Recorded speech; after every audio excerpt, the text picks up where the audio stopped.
On my 27th birthday, the room smelled like money, crystal glasses, perfume, laughter that didn't belong to me. My grandfather lifted his champagne and smiled. "So Arya, how do you spend your $3.4 million trust fund?" The world tilted. I blinked once, twice. "What trust fund?" The fork stopped clinking. My mother's hand froze mid-gesture. My father's throat moved like he'd swallowed a stone. Then Grandpa turned, calm as ever. "Where did the money go?" His questions split the air open. And in that silence, under chandeliers and fake smiles, I realized this dinner wasn't a celebration. It was an execution. But I'm getting ahead of myself. To understand how we got here, you need to know about the envelope I found 3 days before my birthday, the one hidden in my mother's closet that would unravel everything I thought I knew about my family. My name is Arya Whitmore. 3 days before my 27th birthday, I was broke, unemployed, and desperate enough to do something I'd never done before. I broke into my parents' house. Not exactly broke in.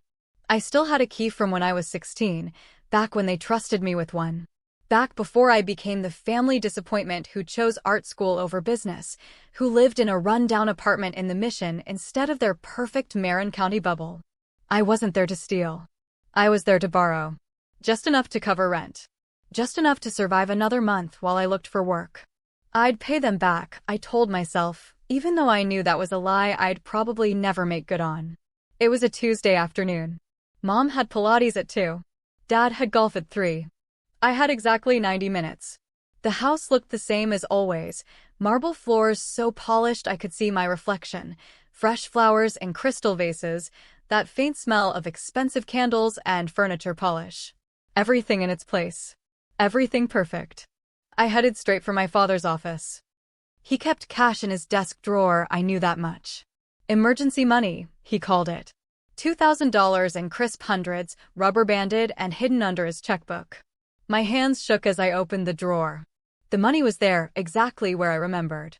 I took $500, enough to keep the lights on, not enough for them to notice right away. That's when I heard it. A car door slamming in the driveway. My heart stopped. They weren't supposed to be home for another hour. I shoved the drawer closed and ran for the hallway, my shoes squeaking on the marble. But I could already hear the key turning in the front door. There was no way out. I ducked into the first room I could find, my mother's walk-in closet. The door clicked shut just as I heard her voice echoing through the house. "Richard? Are you home early?" My father's voice, distant, from somewhere deeper in the house. "Meeting got canceled. Thought I'd get some work done." I pressed my back against the wall, surrounded by silk blouses and designer dresses that cost more than my monthly rent. My breathing sounded too loud. My phone buzzed in my pocket and I nearly screamed. "Zoe, where are you?" Landlord called again. I couldn't answer. Couldn't move.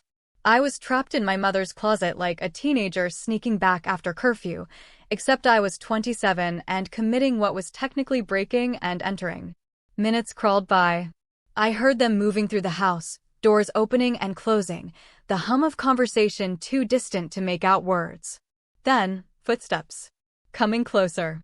The closet door handle started to turn. I held my breath, pressed myself deeper into the corner behind a rack of evening gowns. The door opened. My mother stepped inside, her phone pressed to her ear. "No, I told you, we can't touch that account yet. She doesn't know it exists." My blood went cold. "Richard, I understand the timeline. 25 was the original agreement, but we needed more time. The Malibu property needed, yes, I know what William said." "William." My grandfather. She was quiet for a moment, listening. Then, "We'll tell her eventually. When she's more stable. Right now, she can barely keep a job. Can you imagine what she'd do with that kind of money?" "That kind of money? What money?" "I'll handle my father. You just make sure the transfers stay hidden. The last thing we need is her asking questions." She hung up. Stood there for a moment, staring at her reflection in the full-length mirror. Then she sighed, reached up to the top shelf, and pulled down a burgundy leather box I'd never seen before. She opened it. Inside were documents, files, paper-clipped and organized with the same meticulous care she applied to everything in her life. She pulled out an envelope. For a brief moment, I could see the letterhead. Whitmore Family Trust. My name typed below it. Aria Catherine Whitmore. My mother stared at it for a long moment. Then she put it back, closed the box, and returned it to the shelf. She left. The door clicked shut. I waited 30 seconds. 60. When I was sure she was gone, I reached for that box. My hands trembled as I opened it. Inside were bank statements, legal documents, investment reports. All with my name on them. All dated back to the year I was born. Account balance as of January 2023. $3,487,943. $3.4 million. Mine. And I'd never known it existed. I took photos of everything. Every page, every statement, every transaction. My phone storage filled up and I deleted apps to make room. I had to document this. Had to have proof. Because as I scrolled through the statements, I saw something that made my stomach turn. Withdrawals. Dozens of them. Hundreds of thousands of dollars, pulled out over the years. Mortgage payment. Vehicle purchase. Home renovation. Investment transfer. They'd been spending it. For years. My money. My future. Gone. The last statement showed the current balance. $247,398. $3 million. Vanished. I put everything back exactly as I'd found it. Closed the box. Returned it to the shelf. Then I walked out of that closet, down the stairs, and out the front door like I was moving through water. I didn't take the $500 from my father's desk. Suddenly, it felt too small. Too insignificant. I had just discovered that my parents had stolen my entire life. Zoe was waiting when I got home, pacing the small living room of our apartment. "Where the hell were you?" The landlord came by. "I told him you'd have rent by Friday, but Aria, if we don't." "I found it." My voice sounded strange, disconnected. "Found what?" "Proof. That my parents are thieves." I showed her the photos. Watched her face change as she scrolled through them, her expression shifting from confusion to shock to rage. This is over $3 million. Was. Now it's barely 200,000. She looked up at me. "What are you going to do?" "I don't know." But that was a lie. I knew exactly what I was going to do. I was going to get every penny back. That night, I couldn't sleep. I lay in bed, staring at the ceiling, doing math in my head. $3 million. If I'd had access to it at 25 like I was supposed to, I could have paid off my student loans. Started my business. Bought a home. Instead, I'd spent the last 2 years eating ramen and taking freelance jobs that paid pennies while my parents lived in luxury, funded by my money. The next morning, my mother called. "Aria, sweetheart, we're taking you to dinner for your birthday. Saturday night. Atelier Crène." I knew that restaurant. $300 a plate. Michelin starred. Reservation list 6 months long. "You don't have to do that, Mom." "Nonsense. It's your 27th birthday. We want to celebrate." I almost laughed. "Celebrate? With my money, probably." "Okay. Saturday. 7:30. Don't be late. And dress nicely." She hung up before I could respond. Zoe looked at me from the kitchen. "You're actually going?" "Oh, I'm going. I'm going to sit at that table, eat their expensive food, and smile while I wait for the perfect moment to burn their whole world down." "What's the plan?" I pulled out my phone, scrolled to a number I hadn't called in years. Grandpa. The phone rang twice before he picked up. "Aria? This is a pleasant surprise." "Hi, Grandpa. I need to ask you something. And I need you to be honest with me." "Of course." I took a breath. "Did you set up a trust fund for me when I was born?" Silence. Long enough that I thought the call had dropped. Then, "Yes, I did. $3.4 million? Give or take. The market's been good to it over the years." "Were my parents supposed to give me access when I turned 25? Another pause. "Yes. I'm 27, Grandpa. And I just found out about it 3 days ago. Because I broke into their house and found the documents hidden in Mom's closet." I heard him exhale slowly. "Where are you right now?" "Home." "Stay there. I'm sending someone to you." "Who?" "My attorney." 2 hours later, there was a knock at my door. A woman in her 40s, sharp suit, sharper eyes, briefcase in hand. Simone Hayes. I work for your grandfather. She sat at my kitchen table, opened her briefcase, and pulled out a laptop. Show me what you found. I showed her the photos.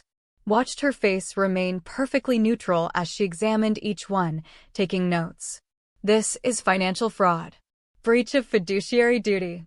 Given the amount and the duration, we're looking at serious criminal charges. My throat tightened. Prison? If prosecuted, yes. But that's your decision to make. She pulled out a folder, handed it to me. Your grandfather asked me to give you this. It's a full accounting of the trust from inception to present day. Every deposit, every withdrawal, every investment decision. I opened it. The numbers swam in front of my eyes. There's something else you should know. Your grandfather didn't just set up a trust fund. He also purchased a property in your name when you turned 21. A 2-bedroom apartment in Pacific Heights. My hands went numb. An apartment? Currently valued at approximately $2.3 million. Your parents were given the keys and the deed to hold until you were ready. Instead, they've been renting it out. Collecting income. For 6 years. How much? She consulted her notes. Approximately $4,500 per month. That's $324,000 in rental income. None of which you've seen. I thought I'd been angry before. But this was something else entirely. This was rage, pure and cold and clarifying. What do I do? Simone closed her laptop. Your grandfather is flying in tomorrow. He'd like to see you. But Arya, before we proceed, I need to know. How far are you willing to go? I met her eyes. As far as it takes. She smiled. It wasn't warm. Good. Because your parents aren't going to give this back willingly. We'll have to take it. All of it. Then let's take it. That night, I got a text from my mother. Looking forward to Saturday. We have a surprise for you. I stared at that message for a long time. Then I typed back. Me too, Mom. Me too. I didn't tell her that my surprise would destroy them. The next day, I met my grandfather at his office downtown. He looked older than I remembered, but his eyes were still sharp, still calculating. He hugged me. I'm sorry, Arya. I should have checked on this years ago. Why didn't you? He sighed. Because they're my daughter and son-in-law. Because I wanted to trust them. Because I never imagined they'd steal from their own child. He nodded. Yes. We sat in his office, Simone between us, documents spread across the massive desk. Here's what we know. Your parents have taken approximately $3.2 million from your trust over the past 15 years. The Malibu beach house was purchased entirely with your money. The Teslas. The European vacations. The country club membership. All of it, yours. I felt sick. What about the apartment? They've been collecting rent for 6 years and depositing it into a separate account. We're still tracking where that money went, but preliminary investigation suggests they used it to fund your mother's real estate investment company. Which, by the way, failed spectacularly and lost approximately $500,000. My money. They lost my money on a failed business. Grandpa leaned forward. Arya, I need you to understand what we're about to do. If we pursue this legally, your parents will face criminal charges. They could go to prison. Your relationship with them, whatever remains of it, will be destroyed. I looked at him. They destroyed it first, Grandpa. Years ago. I just didn't know it yet. He nodded slowly. Then we proceed? We proceed. Simone pulled out a calendar. Your birthday dinner is Saturday. That gives us 2 days. I suggest we use them. For what? She smiled that cold smile again. Preparation. We're going to need evidence beyond those photos you took. Financial records, property deeds, communication records. We need to build an airtight case. And we need to do it before they realize we're coming. How do we do that? Your grandfather has certain resources. Banking connections. Legal leverage. We can request audits, subpoena records. But it will take time. How much time? If we push hard, 72 hours. Grandpa pulled out his phone. Make the calls. I want everything by Friday. That was Wednesday. For the next 2 days, my life became a blur of legal documents and conference calls. Simone worked around the clock, her team of attorneys pulling records from banks, investment firms, property registries. Zoe watched me transform. You okay? No, but I will be. Friday afternoon, Simone called. We have everything. The full picture. And Aria, it's worse than we thought. I met Simone at a coffee shop in the financial district, far enough from my apartment that no one would recognize us. She slid a thick folder across the table, her expression grim. This is everything. Bank statements, property records, wire transfers, email correspondence we subpoenaed from their financial advisor. Aria, your parents didn't just steal from you. They built an entire lifestyle on your money. Show me. She opened the folder. The first document was a timeline, meticulously constructed, color-coded by year. It started small. 2008, right after the financial crisis. Your father's investment firm took a hit. They withdrew $75,000 from your trust to cover their mortgage. Told themselves it was temporary. And it wasn't. No, because once they tasted that money, they couldn't stop. 2010, another $120,000 for renovations. 2012, $200,000 for the first Tesla. By 2015, they were pulling money regularly. Small amounts at first, $10,000 here, $15,000 there. Then it got bigger. She flipped to another page. 2018, they withdrew $450,000 to pay off their mortgage entirely. Another $320,000 for a full home renovation. Marble countertops, imported tile, custom cabinets. All of it funded by you. I felt nauseous. Keep going. 2020 was the big one. The Malibu beach house. $1.8 million, purchased in cash. Registered under their names. They told friends they'd made a killing in the stock market. I stared at the property listing she showed me. 4 bedrooms, ocean views, infinity pool. I'd seen photos of this house on my mother's Instagram. She'd captioned them blessed and living the dream. My dream. Built with my money. There's more. Your mother started a real estate investment company in 2019. Whitmore Properties, LLC. Initial capital, $500,000, transferred directly from your trust. Let me guess. It failed. Spectacularly. She purchased 3 properties in Oakland, planning to flip them. The market turned. She couldn't sell. By 2021, the company was underwater.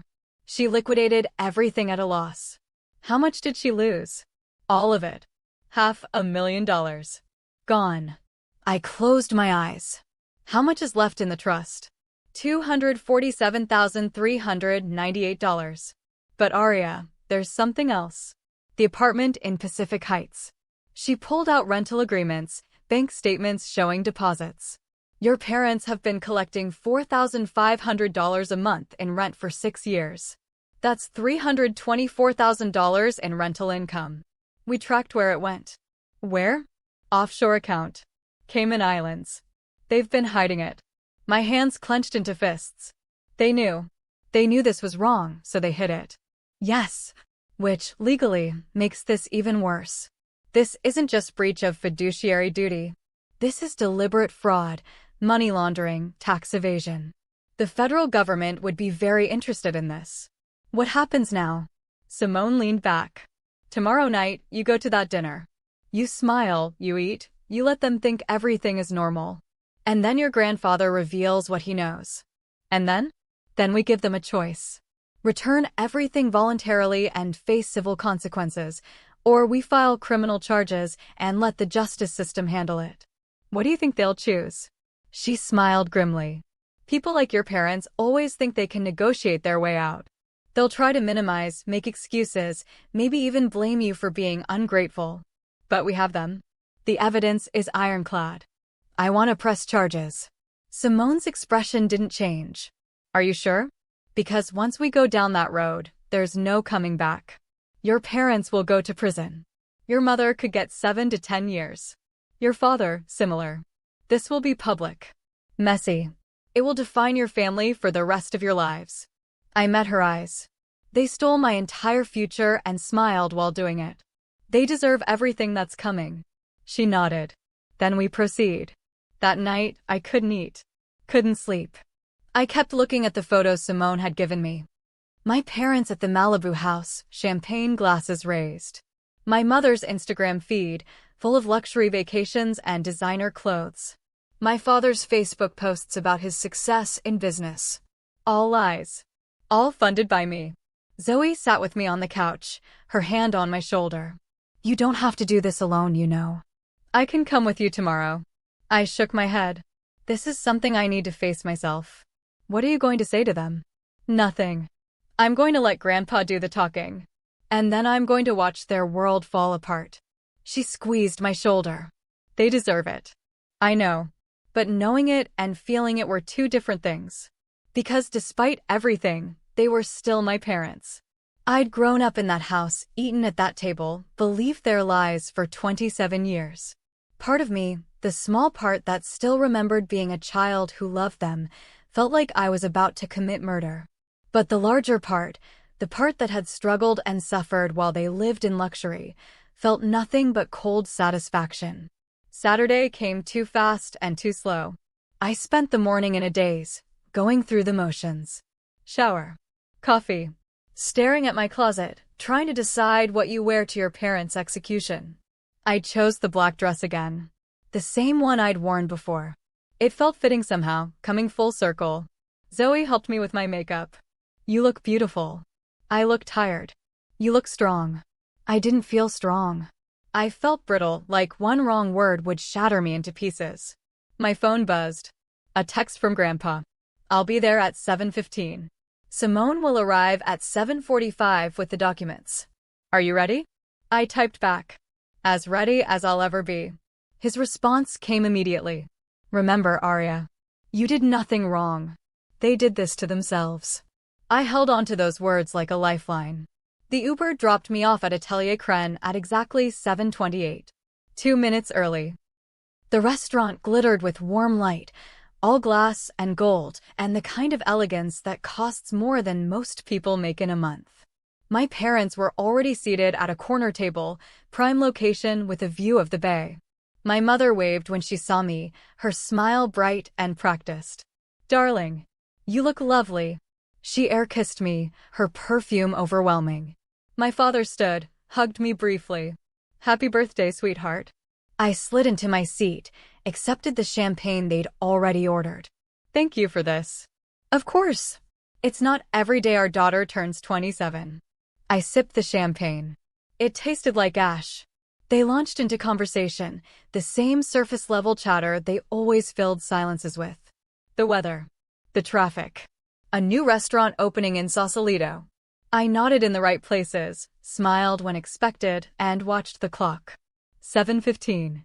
The door opened.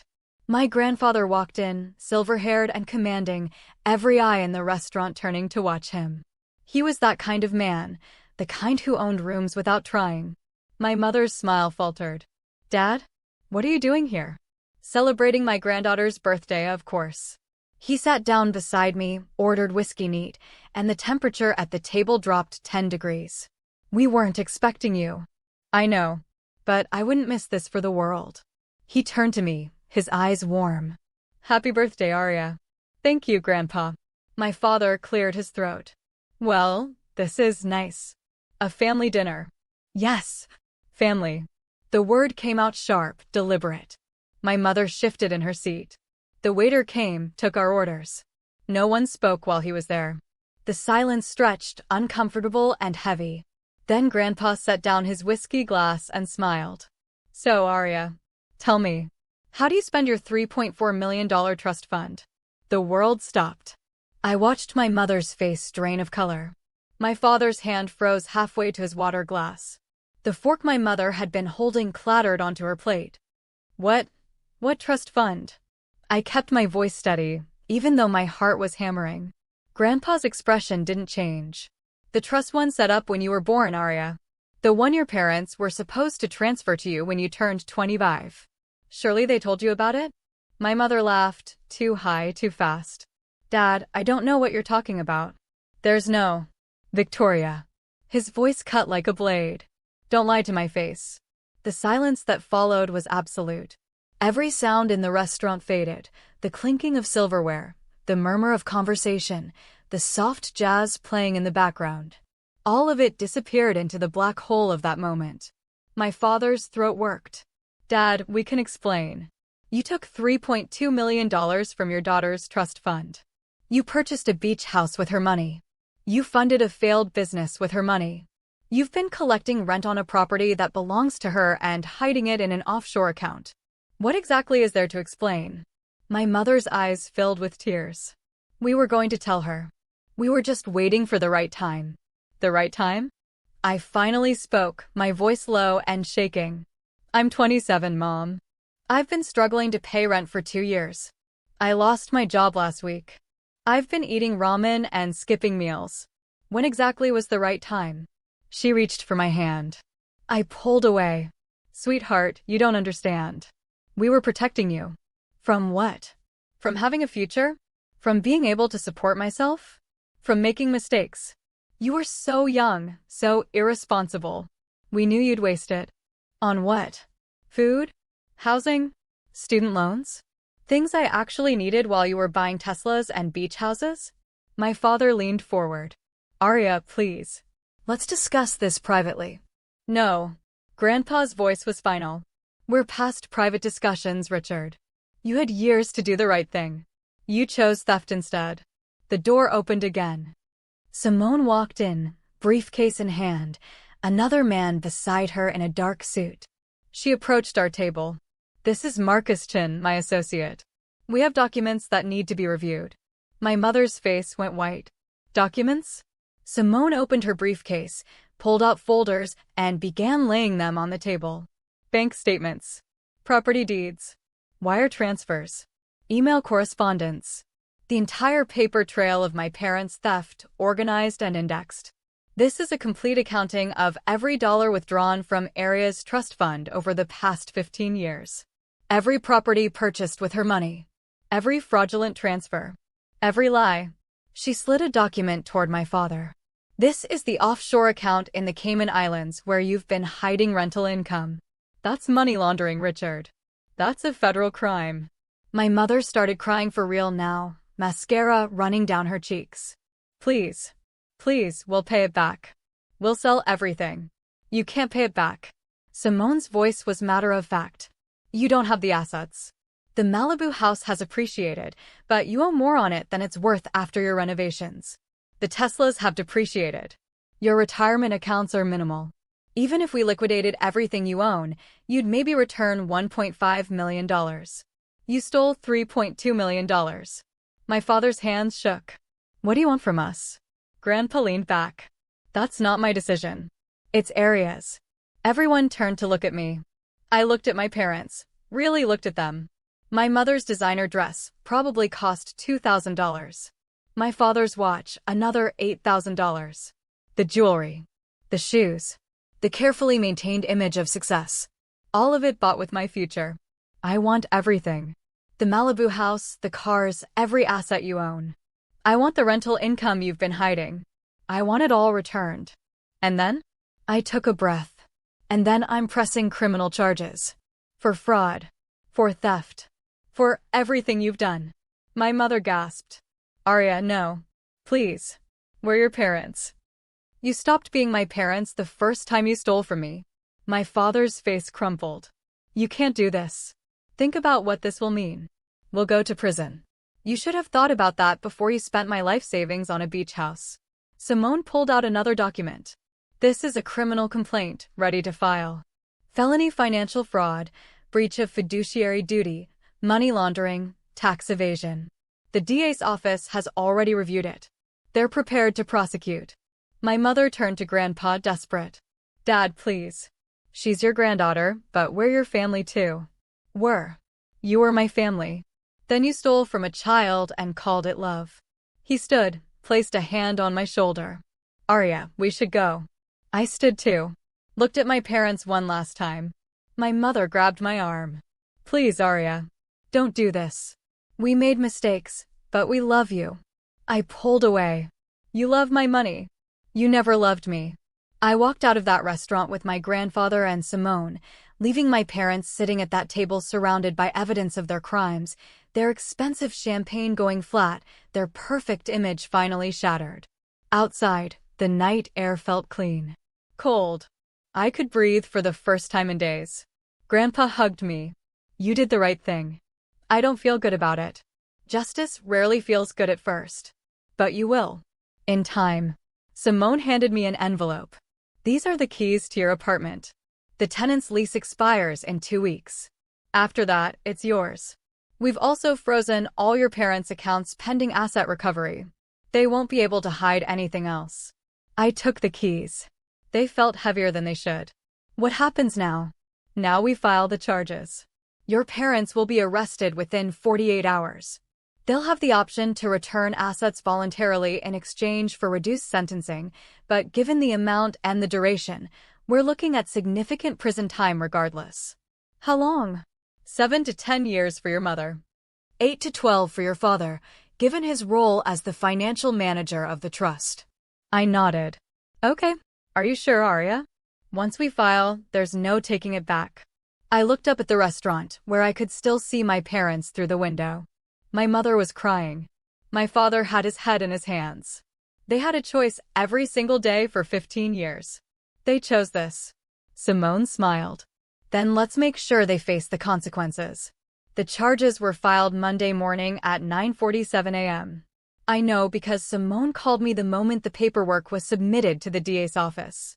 It's done. The police will execute arrest warrants within 24 hours. Are you somewhere safe? I'm at the apartment. My apartment. The one in Pacific Heights I'd moved into 2 days earlier after the tenants had scrambled to find new housing.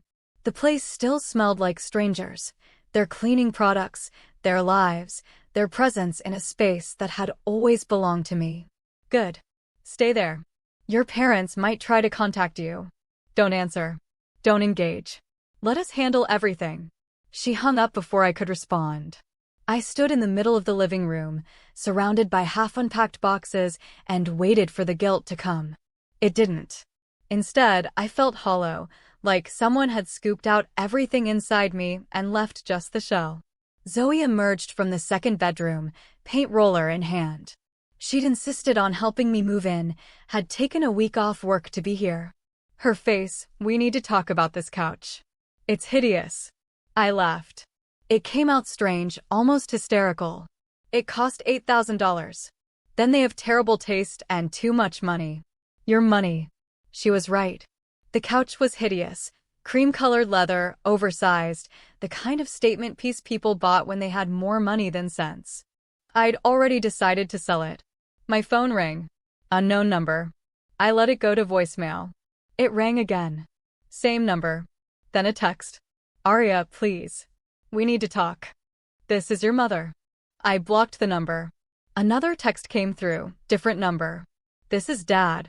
Please, just give us 5 minutes. We can fix this. I blocked that one too. Then my phone started ringing constantly. Different numbers, over and over. They were calling from friends' phones, neighbors' phones, anyone who would let them. I turned my phone off. Zoe watched me. You okay? No. But I will be. She nodded, went back to painting. We decided to redo the entire apartment, cover up the neutral tones with colors I actually liked. Deep blue in the bedroom. Warm terracotta in the living room. Make it mine, not theirs. The arrest happened Tuesday afternoon. I wasn't there, but Simone sent me a message. They were taken into custody at 2:15 p.m. at their home. Bail hearing is tomorrow morning. I stared at that message for a long time. My parents. In handcuffs. Being read their Miranda rights. Driven away in the back of a police car while their neighbors watched. Part of me had expected to feel satisfaction.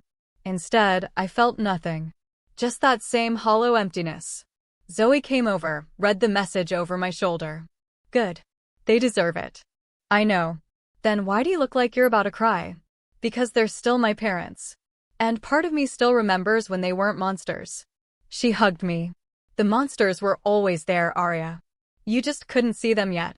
The bail hearing was Wednesday at 10 a.m. Simone called me at 11:30. Bail was set at $500,000 each. They posted it. How? They don't have that kind of money anymore. Your father's brother posted it. Used his house as collateral. Uncle Marcus. I hadn't spoken to him in years. Didn't even know he was still in contact with my parents. There are conditions. They have to surrender their passports. They can't leave the state. And they're prohibited from contacting you directly. What about indirectly? That's harder to enforce. But if they violate the protection order, they go back to jail immediately. I hung up and sat on the hideous couch, staring at the bay through the floor-to-ceiling windows. The water was gray today, choppy with wind. Fog rolled in like a blanket. My phone buzzed. A new number I didn't recognize. Against my better judgment, I answered. Arya? Uncle Marcus. His voice was rough, tired. I should hang up. Please don't. I'm not calling to defend them. I'm calling because you deserve to know the truth. I already know the truth. Not all of it. Can we meet? Just for coffee. 30 minutes. I don't think that's a good idea. There are things about your grandfather you need to know. Things that might change how you see this whole situation. That got my attention. What things? Not over the phone. Meet me. The cafe on Fillmore and Pine. Thursday at 2 p.m. If you don't want to talk after you hear what I have to say, I'll leave and never contact you again. He hung up before I could respond. I told Simone about the call. She was not pleased. Do not meet with him. This is clearly an attempt to manipulate you. What if he actually knows something? Then he can tell it to the police. Arya, your parents are desperate. They'll use anyone, say anything, to avoid prison. Don't fall for it. But curiosity is a terrible thing. It eats at you, gnaws at your certainty until you can't think about anything else. Thursday at 2 p.m., I walked into the cafe on Fillmore and Pine. Uncle Marcus was already there, sitting in the back corner.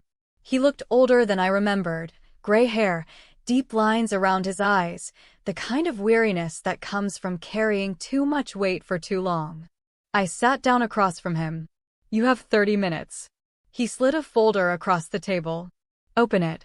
Inside were documents. Old ones, yellowed with age. Bank statements from the 1980s. Legal documents. A handwritten letter on expensive stationery. What am I looking at? The real history of the Whitmore Family Trust. Your grandfather didn't just create a trust for you, Arya. He created one for your mother, too. When she was born in 1968. I scanned the documents. Sure enough, there it was. Whitmore Family Trust, beneficiary, Victoria and Whitmore. Initial deposit, $500,000. Where did this money go? Gone. By the time your mother turned 25, there was less than $50,000 left. Who took it? Your grandfather. The words hit like cold water. What? William Whitmore built his empire through real estate development in the 70s and 80s. But he did it through some questionable means. Borrowed from his daughter's trust to fund deals. Told himself it was temporary, that he'd pay it back with interest. That sounds familiar. That's because your parents learned it from him. The difference is, William actually did pay it back, most of it. But by then, your mother had already learned that trust funds were just emergency cash reserves for parents to dip into. I stared at the documents. This doesn't excuse what they did. No, it doesn't. But it explains it. Your mother grew up watching her father take money that was supposed to be hers. When she found herself in financial trouble, she did the same thing. Because in her mind, that's what you do. It's what family does. That's not what family does. That's what thieves do. You're not wrong. But Arya, your grandfather isn't the hero in this story. He's using you to punish your mother for sins he taught her to commit. I felt sick. Why are you telling me this? Because you deserve the whole truth. Not the sanitized version William is feeding you. Your parents are guilty. I'm not denying that. But they're not the only ones. He stood up. I posted their bail because they're family.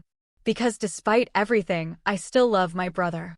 But I also think you have the right to make decisions based on complete information, not William's carefully curated narrative.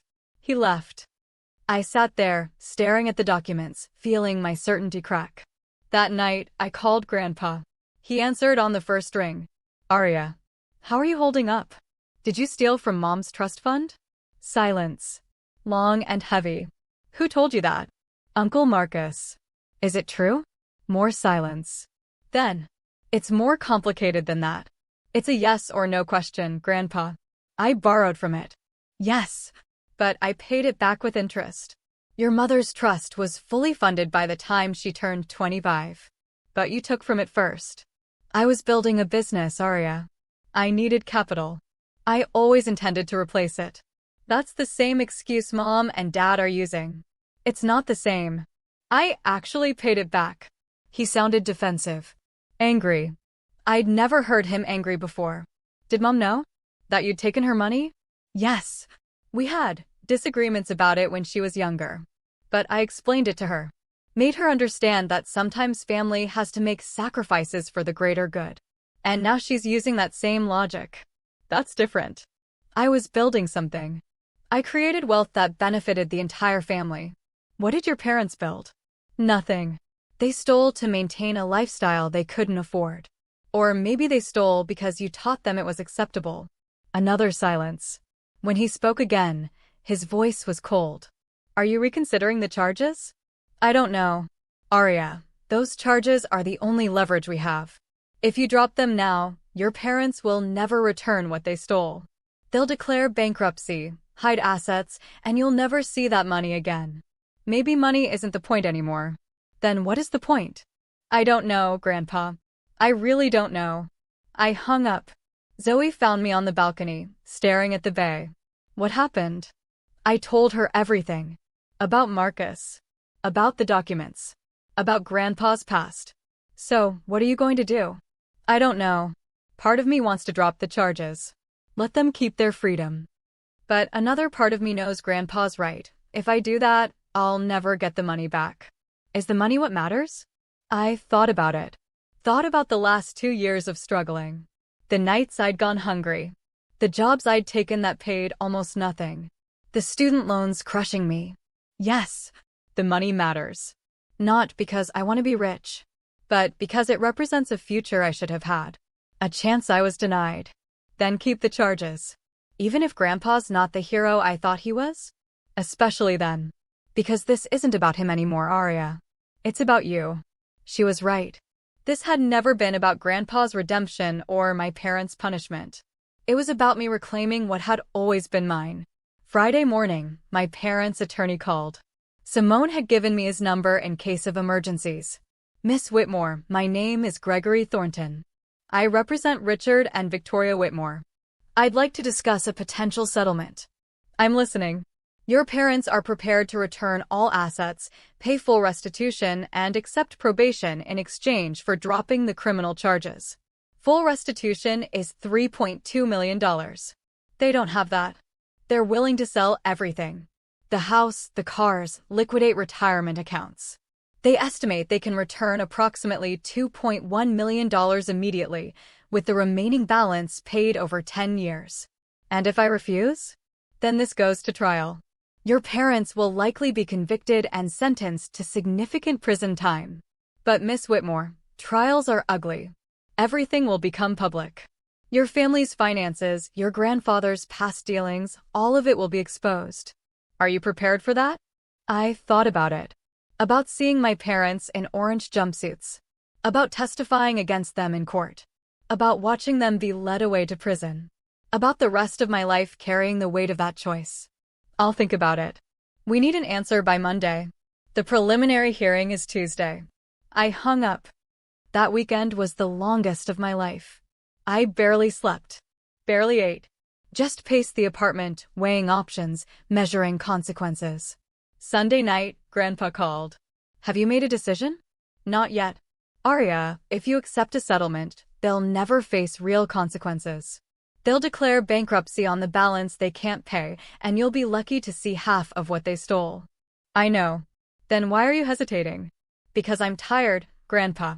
I'm tired of being angry. Tired of thinking about this every minute of every day.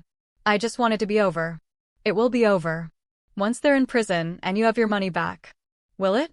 Or will I just be the woman who sent her parents to prison? Is that who I want to be? You'll be the woman who stood up for herself. Who refused to let them destroy her future. Or I'll be the woman who destroyed her family over money. They destroyed the family, Arya. Not you. They made the choices. You're just holding them accountable. I know. I know you're right. But knowing it and feeling it are two different things. He sighed. Whatever you decide, I'll support you.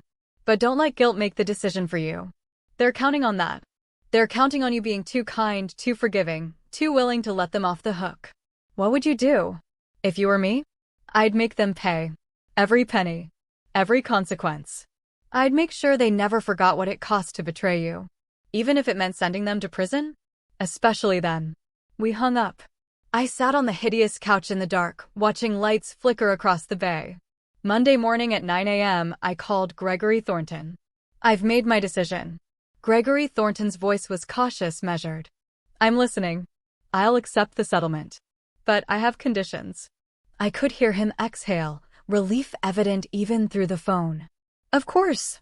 What are your terms? First, full asset liquidation within 60 days. House, cars, everything. I want $2.1 million transferred to my account immediately upon sale. No payment plans. No installments. They liquidate, or we go to trial. That's going to be difficult, Miss Whitmore. The housing market.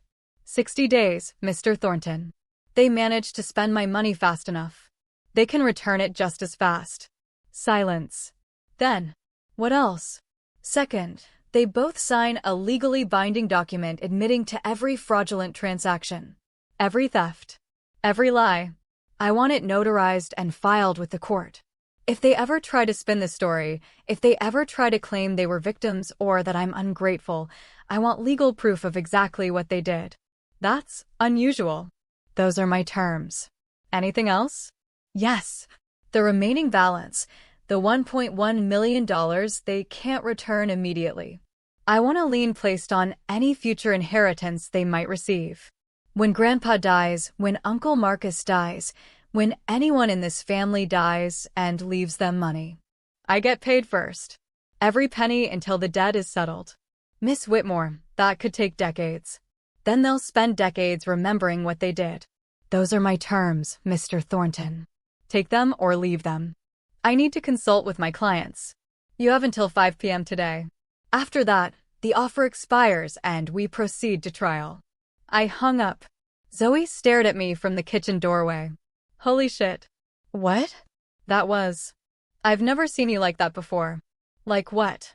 Like someone who knows exactly what they're worth. I smiled. It felt strange on my face, like I was remembering how. I'm learning.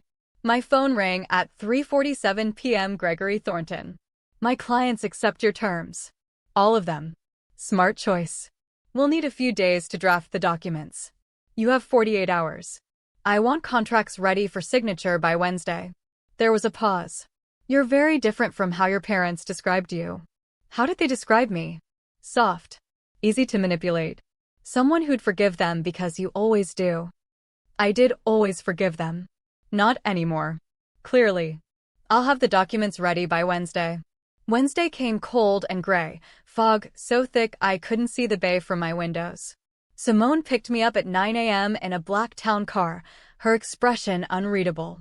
You sure about this? No. But I'm doing it anyway. Good. Certainty is overrated. Conviction is what matters. We drove to a law office downtown, all glass and steel and the smell of expensive coffee. My parents were already there, sitting in a conference room with Gregory Thornton and another attorney I didn't recognize. They looked terrible. My mother had aged 10 years in 2 weeks. No makeup, hair pulled back in a messy ponytail, dark circles under her eyes. She wore jeans and a simple sweater. I'd never seen her in jeans before. Always dresses, always put together, always performing. My father looked worse. Unshaven, hollow-eyed, his expensive suit hanging loose like he'd lost weight. His hands shook as he reached for the water glass in front of him. They both stood when I entered. I didn't. Simone placed her briefcase on the table, pulled out contracts. These are the settlement agreements. Everything Miss Whitmore specified. Full asset liquidation, admission of fraud, future lien agreements.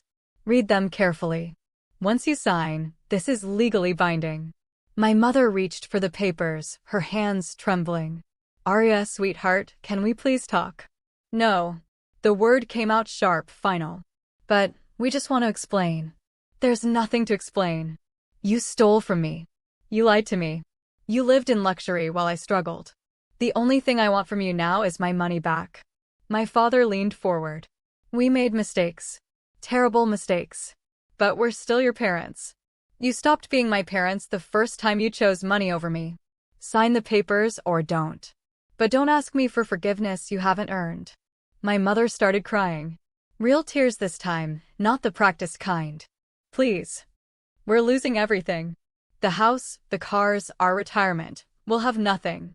You'll have exactly what you gave me. Nothing. Simone tapped the contracts. We're on a schedule. Sign or we proceed to trial. My father picked up a pen.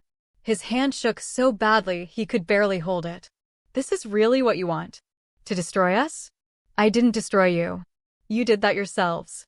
I'm just making sure you face consequences. He signed. Page after page, his signature getting sloppier with each one. Admission of fraud. Agreement to liquidate assets. Acknowledgement of debt. Future lien authorization. My mother sat frozen, staring at the papers like they might bite her. Victoria. Gregory Thornton's voice was gentle. You need to sign. She looked at me, mascara running down her face. How can you do this to us? How could you do it to me? We were desperate. So was I. The difference is, I didn't steal from my family. We gave you everything. You gave me nothing. Grandpa gave me everything, and you took it. She picked up the pen. Started to sign, then stopped. If I sign this, you'll never speak to us again, will you? I don't know. Maybe someday. But not today. Not soon. So we lose our daughter and our freedom and everything we own. You didn't lose me. You sold me.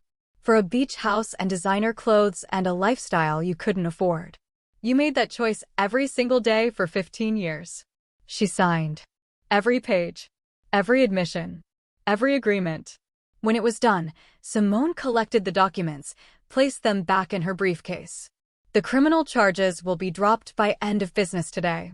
You have 60 days to liquidate and transfer funds. If you miss the deadline, the charges will be refiled and will proceed to trial. Understood? They both nodded. I stood to leave. My mother grabbed my arm. Arya, please. Don't leave like this. Can't we just? I pulled away. You have 60 days. Don't waste them trying to contact me. I walked out of that conference room without looking back. In the car, Simone handed me a folder. These are copies of everything they signed. Keep them safe. Just in case. You think they'll try to back out? People do desperate things when they're cornered. Better to be prepared. We drove back to Pacific Heights in silence. When she dropped me off, she put a hand on my shoulder. You did good today. Doesn't feel good. It will. Eventually. I went upstairs to my apartment. Zoe had moved out the day before, found her own place in Oakland, said she wanted to give me space to figure out who I was without constantly looking over my shoulder. The apartment felt too big now. Too quiet. I wandered through rooms I was still learning to call mine, touching furniture I planned to replace, staring at walls I'd painted colors I actually liked. My phone buzzed. A text from Uncle Marcus. I heard about the settlement. For what it's worth, I think you made the right choice. Prison wouldn't have given you closure. It just would have given you guilt. I didn't respond. Another text came through. From Grandpa. I heard. I wish you'd consulted me first. But it's done now. We'll make sure they honor the agreement. I turned my phone off. The next 60 days were a blur of legal proceedings and asset liquidations.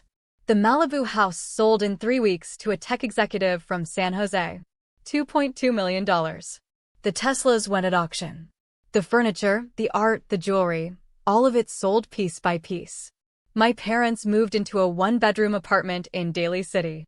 I only knew because Simone kept me updated on their whereabouts as part of the settlement monitoring. They're complying with everything. Funds are being transferred as assets sell. You should see the full $2.1 million by end of next week. What will they live on? Your father is going back to work. Entry-level position at a financial firm. Your mother is applying for real estate jobs. They'll survive. And after? After the 60 days? Then they spend the rest of their lives rebuilding. And you spend the rest of yours finally living. The money hit my account on day 58. All of it. $2.1 million. I stared at the balance on my phone screen, trying to feel something. Satisfaction. Relief. Victory. Instead, I felt hollow. That night, I stood on my balcony, watching the city lights reflect off the bay, and called Grandpa. It's done. The money's in my account. Good. Now you can move forward. Can I? Or will I spend the rest of my life wondering if I did the right thing? He was quiet for a moment. Do you regret the settlement? I don't know. I got the money back. They faced consequences. But it doesn't feel like justice. It just feels like damage control. Justice and closure aren't the same thing, Arya. Justice is external. Closure is internal. You got justice. Closure, that's something you'll have to find on your own. How? By building something worth more than what they took. By proving that you're not defined by what was done to you, but by what you do next. And what if I don't know what to do next? Then you start small. One day at a time. One decision at a time. Until eventually, you look back and realize you've built a life that's entirely yours. We hung up. I stayed on the balcony until the fog rolled in, thick and cold, obscuring everything. 3 months after the settlement, I started the foundation. The Whitmore Initiative for Financial Literacy and Family Recovery. Using the settlement money as seed capital, I created programs for young adults who'd been financially abused by family members. Workshops on recognizing fraud, establishing boundaries, recovering stolen assets. The first workshop had 6 attendees. They sat in a rented community center room, looking as lost as I'd felt 6 months earlier. I stood at the front and told them my story. All of it. The trust fund. The theft. The settlement. The hollow feeling of getting justice without getting closure. One woman raised her hand. Did you ever forgive them? I thought about it. About my parents in their 1-bedroom apartment, working jobs they were overqualified for, watching their old friends cross the street to avoid them. Not yet. Maybe never. But I stopped letting the anger control me. And that's close enough for now. Another man spoke up. Do you talk to them? No. They tried to contact me a few times. Emails. Letters. I didn't respond. Maybe someday I will. But I need time. And space. And the freedom to decide on my terms, not theirs.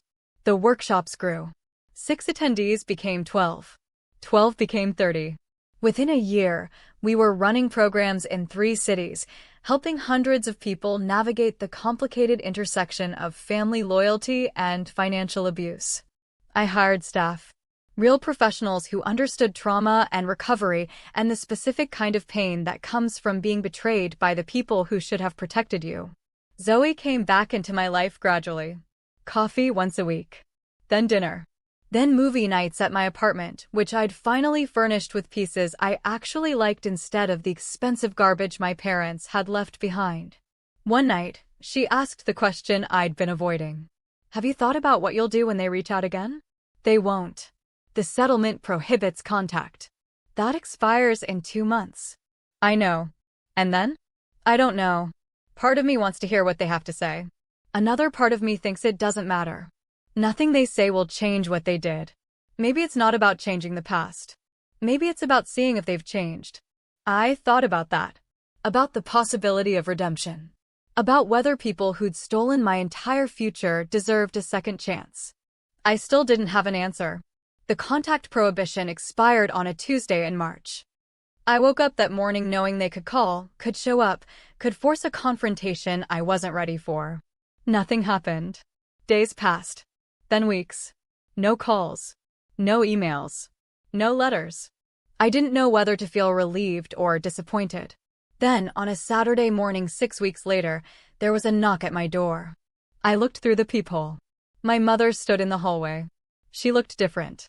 Older. Tired. She wore a simple dress, carried no purse, held nothing in her hands. Just stood there, waiting. I opened the door but didn't invite her in. Hello, Arya. Mom. We stood there, the doorway between us like a border neither of us was ready to cross. I know I'm probably the last person you want to see right now. But I needed you to know something. I didn't respond. Just waited. We sold everything.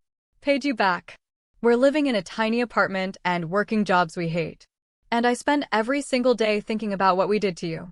Her voice cracked. I destroyed my relationship with my daughter for money we didn't need. For a lifestyle that meant nothing. And I can't. I can't undo it. I can't go back and make different choices. No, you can't. But I can tell you that I'm sorry. That I understand if you never forgive me. That I don't expect anything from you except maybe someday, the chance to prove I've changed. I looked at her. Really looked at her.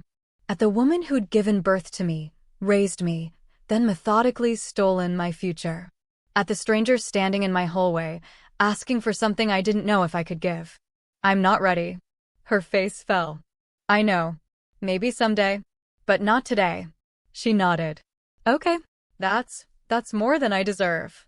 She turned to leave, then stopped. Your foundation. I've been following it online. The work you're doing, it's amazing, Arya. You took something terrible and turned it into something that helps people. That's more than I ever did. She walked away. I closed the door. And for the first time in a year, I cried. Not from anger or pain or betrayal, but from grief. For the relationship we'd never have. For the parents they'd never been. For the daughter I'd had to become to survive them. Zoe found me an hour later, still sitting against the door. She came? I nodded. What did she say? That she's sorry. That she knows I might never forgive her. That she's proud of the foundation. And what did you say? That I'm not ready. Maybe never will be. Zoe sat beside me. That's okay, you know. You don't owe them forgiveness. You don't owe them anything. I know. But part of me still wishes I could give it to them. Part of me still wants to believe that family means something. Family is what you make it, Arya. Not what you're born into. She was right. The family I'd built, the foundation staff, the workshop attendees, Zoe, even Grandpa in his complicated, flawed way, that was my real family. The people who showed up, who did the work, who chose connection over convenience. That night, I stood on my balcony one more time, looking out at the city I'd claimed as mine. Somewhere out there, my parents were living the consequences of their choices. Somewhere out there, people I'd helped were building new lives free from financial abuse. And here I was, in an apartment I actually owned, running a foundation that mattered, living a life that was entirely, completely, finally mine. The money had been returned. Justice had been served. But closure was something I was still building. One day at a time. One boundary at a time. One choice at a time. And maybe that was enough. 2 years after the settlement, I received an invitation in the mail. The envelope was cream-colored, expensive stationery, my name written in elegant calligraphy. Inside was a wedding invitation. Natalie Chin and Marcus Whitmore request the honor of your presence. Uncle Marcus was getting married. To someone I'd never heard of.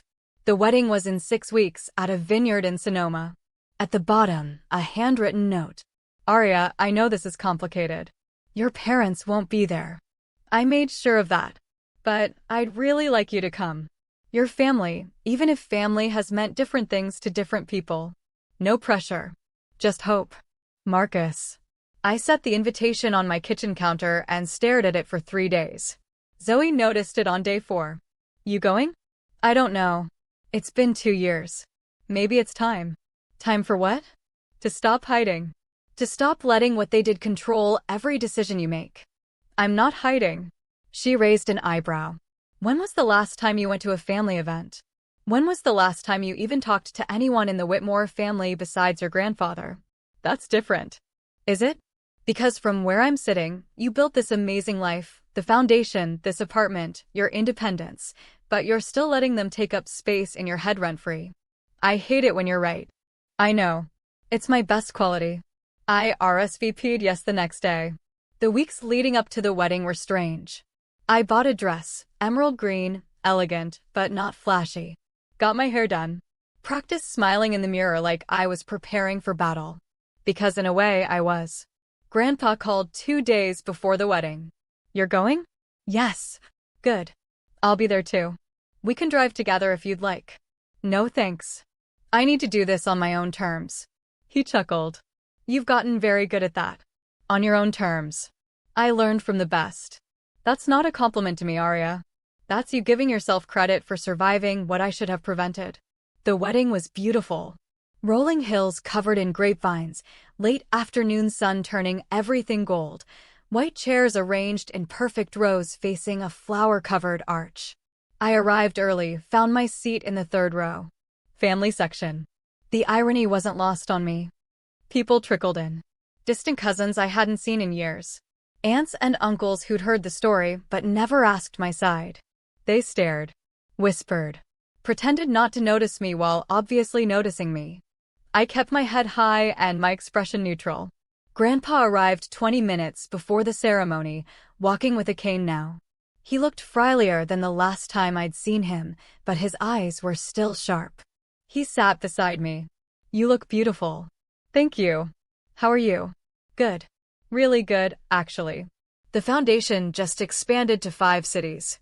We're helping about 300 people a year now. I'm proud of you. The words landed softer than I expected. Thank you. Have you heard from them? Your parents?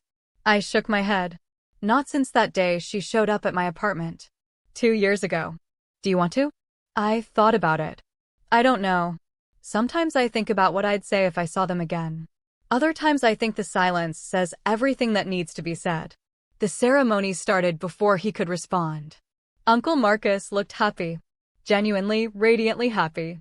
His bride, Natalie, was elegant and warm, the kind of person who smiled with her whole face.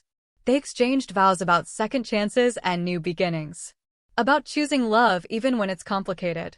About building family from the people who show up, not just the people you're related to. I found myself crying. Not from sadness, but from something else. Something that felt almost like hope. The reception was held in a barn that had been transformed into something magical. String lights, long tables covered in white linens, wine flowing freely. I sat at a table with distant relatives who made awkward small talk, carefully avoiding the topic of my parents. Where are you living now? San Francisco. What do you do? I run a nonprofit. How's that going? Really well. Safe topics. Surface-level conversations. The kind of interaction that lets everyone pretend everything is normal. Halfway through dinner, Uncle Marcus found me. Can we talk? We walked outside, away from the music and laughter, into the vineyard where the sun was setting in shades of orange and pink. Thank you for coming.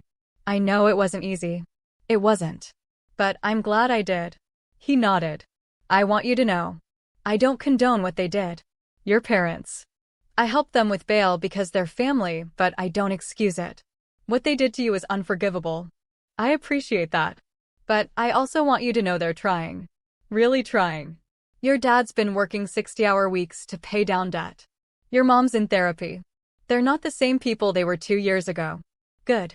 I hope they keep changing. Do you think you'll ever talk to them again?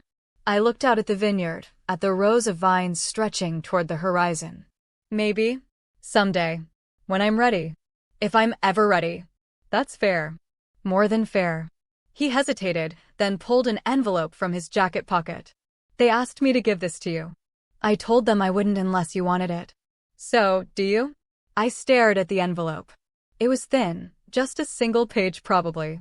My name written on the front in my mother's handwriting. Not yet. He nodded, put it back in his pocket. Whenever you're ready. Or never. Your choice. We walked back to the reception. I danced with Grandpa, who moved slowly but with dignity. I laughed with Zoe, who'd come as my +1. I toasted the happy couple and meant it. And when I left that night, driving back to the city alone, I felt something I hadn't felt in years. Peace. Not closure. Not forgiveness. Just peace. The kind that comes from knowing you survived something that should have destroyed you and came out stronger on the other side. 6 months later, the foundation held its second annual fundraising gala. We'd grown faster than I'd anticipated. 8 cities now, nearly 500 people helped, a waiting list of volunteers wanting to join the cause.